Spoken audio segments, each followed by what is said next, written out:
It's not even close. The most shocking revelation for me has been that the goal of the NSA, the stated, explicit, overt goal of the NSA and its surveillance partners, is captured by their motto.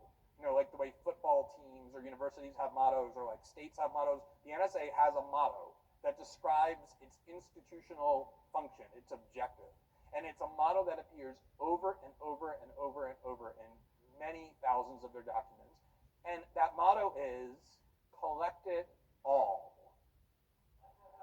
It's not like collect a lot of it, or even like collect all of the terrorist communications. It is collect it all. It is really the institutional mandate of the NSA, what they wake up every single day and devote themselves to doing, to figure out how to access and collect and store all communications that take place electronically by and between other human beings. Which is another way of saying, without any hyperbole or drama or inference or reading things into documents, it's just a literal description of saying that the goal of the NSA is to eliminate privacy in the digital age by being able to access all human communications that take place electronically, meaning on the internet or by the telephone.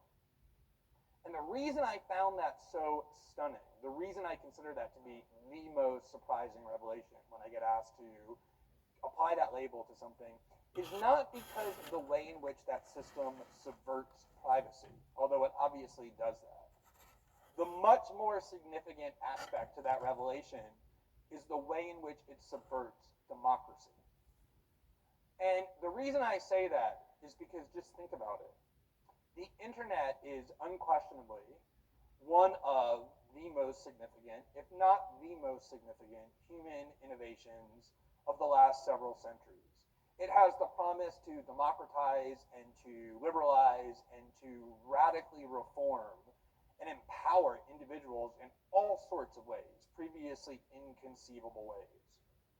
To take that and to turn it into a tool of unprecedented monitoring and coercion and surveillance, whatever else you think about the decision to do that, that decision is an extraordinarily consequential thing for a government to decide to do. And yet it was done in utter and complete secrecy. There wasn't a whiff of disclosure about the fact that we have government agencies working to turn the internet into a realm of mass surveillance. There was no discussion of it in our presidential elections. There were no press conferences about it. There were no open congressional hearings. There was zero information disseminated to the American Love you, Joe.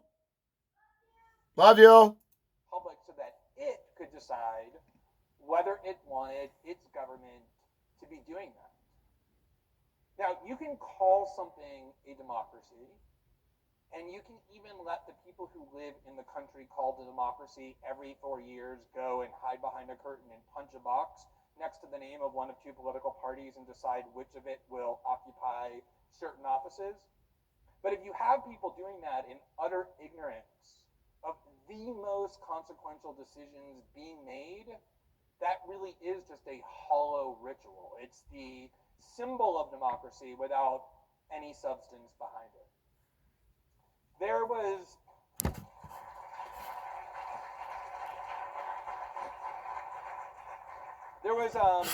this really fascinating